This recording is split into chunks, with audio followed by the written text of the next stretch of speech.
మనిషిని కదిలించేది ఏది? ఉండకూడనితనం మనిషిని కదిలిస్తుంది. ఏదైతే ఉండకూడదు అనుకుంటాడో అది రెండు రకాలుగా కనపడుతుంది. ఈరోజు ఉన్నది ఇది పోవాలి, ఈరోజు లేదు ఇది కావాలి. మనకి ఈరోజు ఉద్యోగం లేదు ఇది కావాలి, ఇది ఒక రూపం. ఈరోజు రోగం ఉంది ఇది పోవాలి, ఇది ఇంకో రూపం. ప్రతి వ్యక్తికి లేదా ప్రతి సమాజంలో కూడా ఇలా ఉండకూడని తనాలనే ఉంటాయి. వ్యక్తి స్థాయిలో సమస్య ఉంటే అదో చెవి నొప్పో, కను నొప్పో, జ్వరమో, తలనొప్పి ఇలాంటివి కానీ అయితే ఈ ఉండకూడని తనం మనిషిని కదిలిస్తుంది. ఆ సమస్య ఉన్నప్పుడు ఇంక వేరే పని ఏది చేయడానికి మనిషి ఇష్టపడ్డు. ముందు నా చెవి నొప్పి తగ్గనివయా, మిగతాయిన చూద్దాం అని అంటాడు. మీ ఊరి మీద బాంబు వచ్చి పడుతుందన్నా కూడా పడితే పన్నీలే ముందు చెవి నొప్పి తగ్గని అంటాడు. దాన్ని తగ్గించుకోవడానికి తన స్థాయిలో ఏమేం చేయాలో అవన్నీ చేసిన తర్వాత ఇతరుల సహాయానికి వెళ్తాడు. చెవిలో నీళ్లు పోస్తాడు, నూనె పోస్తాడు, కోడికి పెట్టి గిలుగుతాడు. ఈ టేటితో పరిష్కారం కాదు, ఇప్పుడు చెవి డాక్టర్ దగ్గరికి వెళ్తాడు. అంటే మనిషి తనకు ఎదురయ్యే ఏ సమస్యనైనా తనంతట తనే పరిష్కరించుకోవడానికి ప్రయత్నం చేసి ఈ ప్రయత్నం చాలకపోతే ఇతరుల దగ్గరికి వెళ్తారు. వ్యక్తిగతమైన సమస్యలైనంతే, సామాజికమైన సమస్యలైనంతే. వ్యక్తిగతమైన సమస్యల గురించి వ్యక్తులు ప్రయత్నం చేస్తూ ఉంటారు. కుటుంబంలో అయితే కుటుంబ స్థాయిలో కుటుంబ సభ్యులు ప్రయత్నం చేస్తారు. చుట్టూ ఉన్న కొద్దిమంది బంధువులు, మిత్రులు ఎవరివరకు అయితే ఇంతవరకు ప్రయత్నం చేస్తారు. ఇప్పుడు నేను మాట్లాడబోయేది పెద్ద స్థాయిలో ఉన్న సమాజం ఎదుర్కొంటున్న సమస్యలు. అది అవిద్య కానీ, నిరక్షరాస్యత కానీ, అవినీతి కానీ, మహిళల మీద వివక్ష కానీ, కుల వివక్ష కానీ, మతం పేరుతో జరిగే దౌష్ట్యాలు కానీ, ఇట్లాంటివన్నీ దాదాపు 200 సమస్యలు ఈ సమాజాన్ని పట్టి పీడిస్తుండే ఉన్నాయి. మనకి ఏ సమస్య పెద్దది అనిపిస్తే, ఏ సమస్య తీవ్రమైనది అనిపిస్తే దాని మీద పనిచేయడానికి మనం సిద్ధమవుతాం. కానీ ఇవన్నీ కూడా పోవాల్సిన సమస్యలే. మనకు నచ్చిన సమస్య మీద మనం పనిచేయచ్చు, కానీ ఒక్కోసారి ఈ పని చేయటం అనేది మన సమస్య నిజమైన సమస్య, ఇతరులు చెప్పేవి అసలు సమస్యలే కాదని కూడా అనుకునే అవకాశం ఉంది. ఏదేమైనా ఇవన్నీ సమస్యలు ఈ సమాజాన్ని పట్టి పీడిస్తున్నాయి. ఈ సమస్యలు పోవడానికి మార్గం ఏంది అని ఆలోచించినప్పుడు ఈరోజు సమస్యలన్నిటికీ మూలమేందో చూడడానికి వెళ్ళాలి మనం. సమస్య మాట్లాడితే దీనికి కారణం ఏంటి, దానికి మరలా కారణం ఏంటి, దానికి మరలా కారణం ఏంటి, ఇలా చూసుకుంటూ వెనక్కి వెళ్ళిపోతే ఒక దగ్గరకు వచ్చి ఆగిపోతామన్న అభిప్రాయం. చాలామంది జనానికి తమకి సమస్యలు ఉన్నట్టు కూడా తెలియదు. ఇక్కడ మొదలవుతుంది. సమస్యలు ఉన్నాయి అని అర్థమైనటువంటి వాళ్ళకి చాలామందికి ఈ సమస్యలకు కారణాలు తెలియదు. కారణాలు కూడా తెలిసిన వాళ్ళలో చాలామందికి పరిష్కారాలు తెలియదు. సమస్యలు ఉన్నాయని తెలిసి, కారణాలు తెలిసి, పరిష్కారాలు కూడా తెలిసిన వాళ్ళలో చాలామంది ఈ రోజున సమస్యల పరిష్కారానికి పనిచేయటం లేదు. సమస్యల పరిష్కారానికి పనిచేసే వాళ్ళు అత్యంత ముందుండేటటువంటి వాళ్ళు వామపక్షీయులు, వీళ్ళు కూడా చాలామంది పనిచేయటం లేదు. అంటే ఈరోజు సమస్య యొక్క రూపం ఎలా ఉందో మనం అర్థం చేసుకోవచ్చు. కాబట్టి సమస్యలు జనానికి ఉన్నాయని మనం అనుకుంటే, జనం పాల్గొనకుండా జనం బదులు వాళ్ళ సమస్యలు మనమే పరిష్కరిస్తే ఏమైనా దారి దొరుకుతుందా? దొరకదని నా అభిప్రాయం. ఓ గ్రామం వెళ్ళి, ఒక ఎన్ఎస్ఎస్ కార్యకర్తలు లాంటి ఒక గ్రూపు గ్రామం వెళ్ళి ఊరంతా శుభ్రం చేసి ఈ చేస్తున్న టైంలో గ్రామాల్లో ఉన్నటువంటి వాళ్ళు అరుగుల మీద కూర్చొని ఉంటారు. వాళ్ళేం వీళ్ళతో వచ్చి పనిచేయరు. అంతా పనిచేసి వెళ్ళేటప్పుడు మరలా ఎప్పుడు వస్తారని అడుగుతారు ఈ గ్రామస్తులు. అంటే అర్థం ఏంటి? అసలు వాస్తవంగా సమస్య గ్రామాంది, వాళ్ళకి అసలు సమస్య గురించి పట్ల. బయట నుంచి పోయిన ఎన్ఎస్ఎస్ విద్యార్థులు గ్రామం శుభ్రం చేశారు. ఈ సమయంలో గ్రామస్తుల భాగస్వామ్యాన్ని వాళ్ళు తీసుకోలే. ఫైనల్గా మీరు మళ్ళీ ఎప్పుడు వస్తారని అడిగారు. చేస్తూ ఉంటే ఎవడైనా చేయించుకుంటాడు. సమస్యలు పరిష్కరిస్తానంటే ఎవడైనా పరిష్కరించమని అంటాడు. ఈరోజు పరిపాలించేటోళ్ళు కానీ, ప్రజల్ని చైతన్యవంతులను చేయాలని మాట్లాడే సంస్థలు, పార్టీలు కూడా ప్రజల్ని భాగస్వామ్యులు చేయటం అనే కార్యక్రమంలోకి రావడం లేదు. మేము ఇళ్ళ స్థలాలు ఇప్పిస్తాం, మేము ఇల్లు కట్టిస్తాం, మేము వృద్ధాప్య పింఛన్ ఇస్తాం, మేము వితంతు పింఛన్ ఇస్తాం, మేము పీడిఎస్ కింద పబ్లిక్ డిస్ట్రిబ్యూషన్ సిస్టమ్ కింద బియ్యం ఇస్తాం, మేము మేము మేము అనేది మాట్లాడుతున్నారు. అసలు మీరెవరయ్యా నేను అడుగుతున్నా. సమస్యలు జనాన్ని పోయినప్పుడు సమస్యలు జనం పరిష్కరించుకునేటట్టు చేయటమా సరైన ఆన్సరు, లేక జనం బదులు మనం పరిష్కరించటమా? ఒక మనిషికి అన్నం పెట్టడమా, అన్నం సంపాదించుకునే మార్గం నేర్పడమా? చాలా పాతకాలపు చైనీస్ సామెత ఉంది, చేపలను పట్టడం నేర్పడమా చేపలు ఇవ్వడమా అనేది. చేపలు ఇస్తూ ఉంటే తీసుకుంటానుంటారు, పట్టడం నేర్పిస్తే ఇచ్చే పని నీకు దొరుకుతుంది. ఎప్పుడైనా సమాజాన్ని బాగు చేయాలనుకునేటోళ్ళు వాళ్ళు ఎవరైనా సరే, పరిపాలించేటోళ్ళైనా బయట ఉండేటోళ్ళైనా, వాళ్ళు చేయాల్సిన పని ప్రజలు తమ సమస్యల్ని తమంతట తామే పరిష్కరించుకోగలిగే స్థాయికి జనాన్ని పెంచడమే చేయాలి. ఇలా చేయాలి అనుకున్నప్పుడు ఎక్కడ మొదలెట్టాలి అనే సమస్య వస్తుంది. పెద్దవాళ్ళకి అనేక మందికి ఇవి చెప్పడానికి ప్రయత్నం చేశాం. వాళ్ళు చెప్పినప్పుడు బాగా చెప్తే వింటారు, తర్వాత మర్చిపోతారు, పట్టించుకోరు. కాబట్టి ఎవరి దగ్గరికి వెళ్ళాలా అనే ఆలోచన తీవ్రంగా కొన్ని దశాబ్దాలు పనిచేసిన తర్వాత అర్థమైన విషయం ఏంటంటే, ఒక స్కూల్కో ఓ కాలేజీకో వెళ్ళి 1000 మంది పిల్లలను కూడా మనం కూర్చోబెట్టి 5 నిమిషాలంటే 5 నిమిషాల్లో కూడా కొన్ని విషయాల్లో మోటివేట్ చేయొచ్చు మనం. అట్లాంటి సింపుల్ ప్రయోగాలు కూడా చేశాం.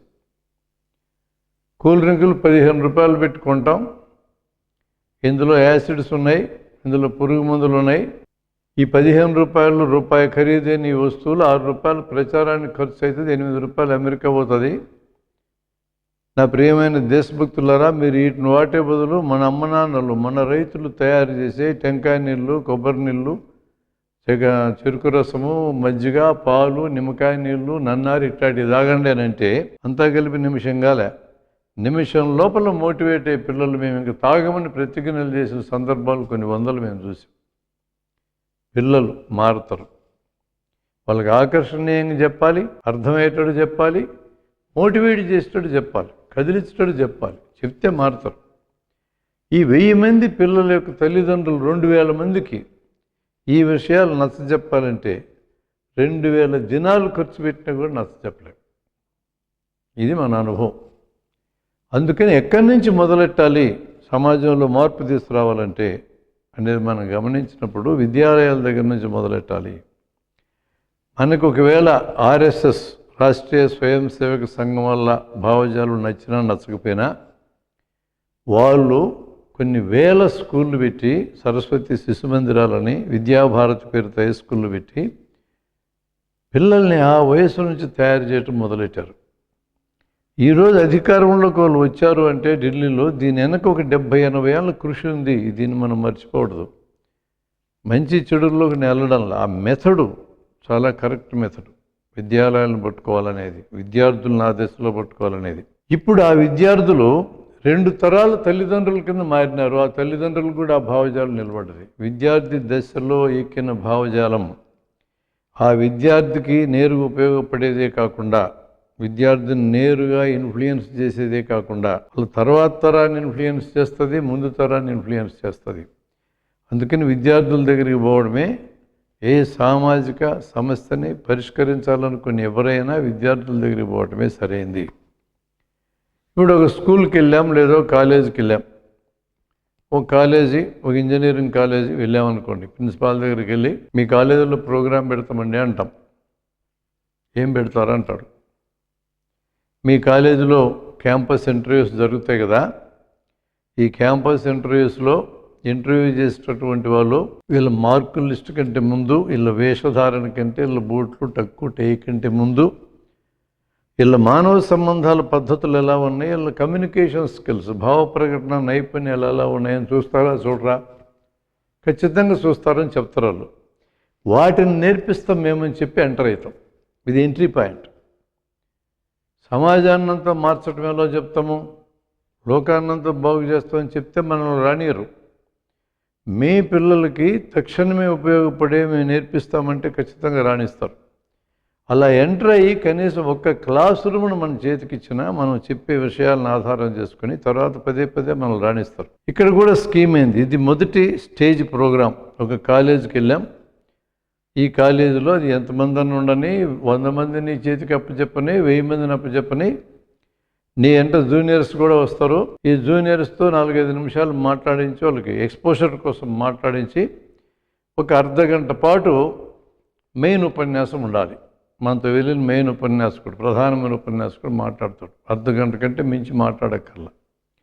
ఈ అర్ధగంటలు కూడా మేము చెప్పేవి వింటే నీకేం లాభం అనేదే చెప్పాలి. మేము చెప్పేవి వింటే మాకేం లాభం మాట్లాడకూడదు, మీకేం లాభమే మాట్లాడాలి. అర్ధగంట సేపు మాట్లాడిన క్రమంలో జనిత్కి హయ్యెస్ట్ లెవెల్కి పట్టుకెళ్ళి టక్కన ఆపేస్తాం. ఇలాంటి విషయాలు మరిన్ని నేర్చుకోవాలంటే మా దగ్గరికి రండి అంటాం. ప్రతి నెల fixed place, fixed time, fixed day. రోజు ఫిక్స్ అయింది, టైమింగ్ ఫిక్స్ అయింది, ప్లేస్ ఫిక్స్ అయింది. ఇట్లాంటి ప్లేస్ ఎంపిక చేసుకుని ప్రతి నెల ఇలాంటి శిక్షణ మేము ఇస్తాం. మీకు గోల్ సెట్టింగ్ మీద నేర్పిస్తాం, మంచి మానవ సంబంధాలు ఎలా పెంచుకోవాలో నేర్పిస్తాం, ఇటులోని టెక్నిక్స్ చెప్తాం, అవసరమైతే మెమరీ ట్రైనింగ్ లాంటిది ఇస్తాం. ఇలాంటివి ఇస్తామని చెప్పినప్పుడు వీళ్ళని ఒక పూట 3 గంటలు మన దగ్గరికి రప్పించుకోవచ్చు. ఈ అరగంట సేపు మాట్లాడిన తర్వాత మన వచ్చినటువంటి వాళ్ళు మనం ఇచ్చిన ఒక అనౌన్స్మెంట్కి సంబంధించి వాళ్ళు ముందుకెళ్తారు. ఇలాంటివి నేర్చుకోదలుచుకున్న వాళ్ళు మీ పేరు, మీ ఫోన్ నంబరు, మీ మొబైల్ నంబరు, మీ ఈమెయిల్ ఐడి మాకు ఇవ్వండి అని అడిగితే ఆ ఊపులో మనం మోటివేట్ చేసిన ఊపులో చాలామంది మీకు పేర్లు ఇస్తారు. వీళ్ళందరూ రారు మన ప్రోగ్రాంకి. ఇచ్చిన వాళ్ళందరికీ కూడా ఇన్ఫర్మేషన్ 2-3 సార్లు మెసేజ్ ద్వారా ఇవ్వండి, ఫోన్ చేసి చెప్పండి, వీలైతే కలవండి. ఒక 40 నుంచి 50 మంది మన 2వ లెవెల్ ప్రోగ్రాంకి వచ్చినట్టు చూసుకోండి. ఇక్కడ కూడా ఏం చేస్తామంటే ఈ గోల్ సెట్టింగ్ గురించి, లక్ష్య సాధన గురించి, మానవ సంబంధాల గురించి, కమ్యూనికేషన్ స్కిల్, భావ ప్రకటన నైపుణ్యం ఎట్లా పెంచుకోవాలనే దాని గురించి అర్ధగంట ఉపన్యాసం ఉంటుంది. మరో అరగంట వచ్చినటువంటి పార్టిసిపేట్ చేయడానికి, పాల్గొనడానికి వచ్చినటువంటి వాళ్ళతో 1-2 నిమిషాలు మాట్లాడిస్తాం. దాంతో వాళ్ళకి మేము కూడా పాల్గొన్నామనే ఒక అభిప్రాయం కలుగుతుంది. ఇది 2వ స్టేజ్ ప్రోగ్రాం. ఈ స్టేజ్ ప్రోగ్రాం అయిన తర్వాత మీరు మాలాగా ఉపన్యాసకులుగా మారాలి అంటే స్కూళ్ళు, కాలేజీలకు వచ్చి అద్భుతంగా మాట్లాడి జనంలో గుర్తింపు, గౌరవము సంపాదించుకోవాలంటే ఫర్దర్గా మేము ట్రైనింగ్ ఇస్తాం. మీరు ఎవరి పేర్లు ఇస్తారని తీసుకొని వాళ్ళకి కమ్యూనికేషన్ స్కిల్స్, ఉపన్యాసం ఇవ్వడం మీద లోతైన శిక్షణ ఇస్తాం. వీళ్ళని మనంట తీసుకుపోతాం. ఆ లోతైన శిక్షణ అన్నది 3rd స్టేజ్ ప్రోగ్రాం. ఈ ప్రోగ్రాంలో రాటుదేలినటువంటి వాళ్ళు ఎంతమంది ఉంటారో మొత్తం మీద మనం ఇనిషియల్ కాంటాక్ట్ నుంచి లెక్కేస్తే 100 మంది మన స్కూల్లో మాట్లాడితే 10 మంది 2వ లెవెల్ ప్రోగ్రాంకి వస్తే అందులో ఒక్కడు బయటకు వచ్చినా అంటే 1% స్పందించినా చాలా పెద్ద స్పందనే. వీళ్ళని మన వెంట తీసుకెళ్ళి కొన్ని స్కూళ్ళల్లో, కాలేజీల్లో మాట్లాడించిన తర్వాత ఇప్పుడు వీళ్ళు అడుగుతారు మనల్ని నెక్స్ట్ ప్రోగ్రాం ఎప్పుడని. ఈ స్థాయికి తీసుకురావాలి. అంటే స్కూల్ ప్రోగ్రాం పిల్లల యొక్క శిక్షణ కోసము, ఉపన్యాసకుల శిక్షణ కోసము, కాలేజీ ప్రోగ్రాము ఈ శిక్షణకి పనికిచ్చటం, సంపాదించడం కోసము. మనం ఒక్కసారి ఆలోచించి చూద్దాం. ఈరోజు ఏ సంస్థలోనైనా, ఏ పార్టీలోనైనా క్రియాశీలకంగా పనిచేసే కార్యకర్తలందరూ వాళ్ళ విద్యార్థి దశ నుంచి వచ్చారు, అవునా కాదా? మనం ఆ విద్యార్థి దశలో నుంచి వాళ్ళని పట్టుకోవాలి. అన్ని మంచి పనులు నేర్పించడం అక్కడే సాధ్యం కావాలి. కాబట్టి ఒక కాలేజీకి వెళ్ళి కొత్త నాయకత్వాన్ని సంపాదిస్తాం. ఈ నాయకత్వానికి శిక్షణ కోసం స్కూళ్ళకి వెళ్తాం. అది స్కూల్కి వెళ్ళేటప్పుడు కూడా పద్ధతి ఏంటంటే ఎప్పుడో నెలకో, 2 నెలలకో, సంవత్సరానికో, 2 ఏళ్ళకో స్కూల్కి వెళ్ళి మేము కూడా ప్రోగ్రాం చేసామని చెప్పింటే చాలదు. ప్రతి స్కూల్కి మనం మర్చిపోకముందే మళ్ళా పోవాలి, నెల లోపల మళ్ళా పోవాలి, సంవత్సరంలో 4-5 సార్లు పోవాలి. ఎక్కువ చోట్ల మాట్లాడాలని తాపత్రయంతో 20-30 స్కూళ్ళు పోతూ ఉంటారు. ఆ స్కూల్కి మళ్ళీ ఏడాది దాకా పోరు, ఏం ప్రయోజనం లేదు. నువ్వు ఎంపిక చేసుకున్నటువంటి ఇన్స్టిట్యూషన్కి పదే పోవడం ద్వారానే కొత్త కార్యకర్తలు దొరుకుతారు. ఇది చాలా ముఖ్యమైన విషయం. అందువలన ఒక్కరం మనం పనిచేయగలిగే వాళ్ళు ఉంటే వారానికి ఒక్కసారి, ఆ ఒక్కసారి కూడా ఏంటంటే ఒక 2 గంటల టైము మొత్తం ప్రోగ్రాం సెట్ చేసుకోవడానికి. వారానికి 2 గంటల టైం మనం ఇస్తే వారానికి ఒక ప్రోగ్రాం చొప్పున 4 ప్రోగ్రాం నెలకు చేయొచ్చు. ఈ 4 ప్రోగ్రాంలో వచ్చినటువంటి వాళ్ళని నెలాఖరులో ప్రోగ్రాం పెట్టి 30-40 మందితో ఇందులోంచి ఎంపిక చేసుకున్న వాళ్ళని నెక్స్ట్ టైం వెళ్ళినప్పుడు మన వెంట తెచ్చిపోవచ్చు. కాబట్టి ఇక్కడ కీలకమైనది వారానికి 2 గంటలు సమయం ఇవ్వాలి. వారానికి 2 గంటలు కూడా సమయం ఇచ్చే పరిస్థితి నాకు లేదని ఎవరన్నా అంటే ఇది అబద్ధం, ఇది వాస్తవం కాదు. ప్రతి ఒక్కరికి వారానికి 2 గంటల టైం ఈజీగా ఇవ్వగలరు. అంతకంటే మించి భారం కూడా పెట్టడంలా. ఏం మాట్లాడాలి పిల్లల దగ్గర శిక్షణ తీసుకోవాలి, ఎలా మాట్లాడాలి శిక్షణ తీసుకోవాలి. ఆ ఏమి ఎలా అనేది నేర్చుకున్నాకనే ఆ ప్లానింగ్ చేసుకున్నాకనే పోవాలి. రిహార్సల్ స్టేజ్కి కింద చేసుకోవాలి, స్టేజ్ మీద ప్రదర్శన ఇవ్వాలి. స్కూల్లో కాలేజీల్లో మాట్లాడడం ప్రదర్శన అయితే ఎలా మాట్లాడాలని రిహార్సల్ బయట చేసుకోవాలి. అలాంటి శిక్షణ మనం బయట ఇచ్చుకోవాలి.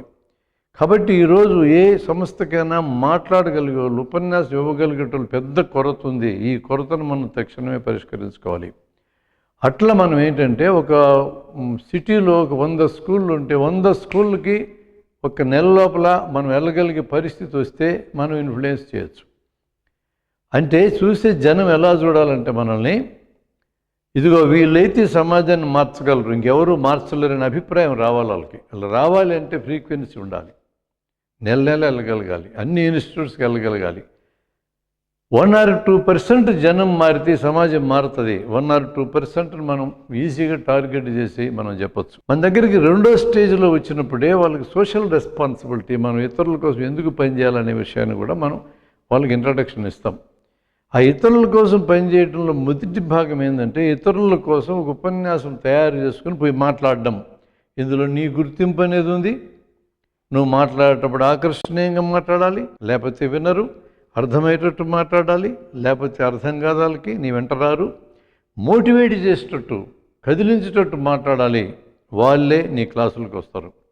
కాబట్టి ఆకర్షణీయంగా అర్థమయ్యేటట్టు కదిలించేటట్టు మాట్లాడడం అనేది మనకి చాలా ముఖ్యమైనటువంటి ప్రక్రియ. ఈ ప్రక్రియను మనం ఇక్కడ నేర్చుకుంటాం, పిల్లల దగ్గరికి వెళ్తాం. దీన్ని మనం స్కూల్ ప్రోగ్రాం కింద మనం మాట్లాడుకుంటున్నాం. మనం వాళ్ళనే కాన్సన్ట్రేట్ చేయాలంటున్నాం. మనం ఈ పద్ధతిని చాలా కాలం నుంచి నిర్లక్ష్యం చేశాం. బాగా తెలుసుకున్న విషయం చెప్తే చాలు, జనానికి క్లాస్ చెప్తే వింటారు, వాళ్ళే నేర్చుకుంటారు అనుకుంటున్నాం. తప్పది. మనం ప్రిపేర్ అయ్యి చెప్పాలి. మనం చెప్పేది ఆకర్షణీయంగా అర్థమయ్యేటట్టు మోటివేట్ చేసేటట్టు ఉండాలని మన వైపు నుంచి జాగ్రత్త.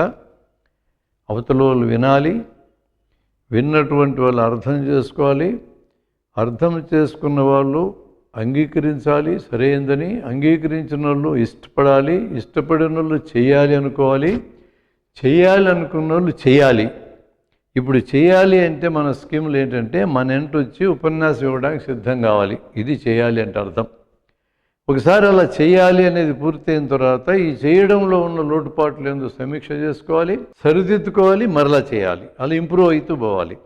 ఈ ఇంప్రూవ్మెంట్కి పదే పదే మాట్లాడడం ఎంత ఉపయోగమో మనం స్వయంగా స్టడీ చేయడం అంత ముఖ్యం. మనం చదవాలి, మనం చూడాలి, మనం వినాలి.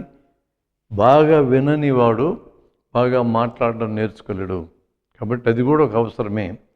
అందువలన ఒక స్కీమ్ ప్రకారం, ఒక ప్లాన్ ప్రకారం మనం రాబోయే జనరేషన్కి ఈ సమాజంలో సమస్యలను పరిష్కరించడానికి కావలసిన తరఫీదును మనం ఇచ్చుకొని ఈ నంబర్ని పెంచుకొని సమాజాన్ని మార్పు చేయడానికి మనం సిద్ధం కావాలి. మరొక మార్గం లేదు, వేరే ప్రత్యామ్నాయం కూడా లేదు అనేది జన విజ్ఞాన వేదిక భావిస్తూ ఉంది.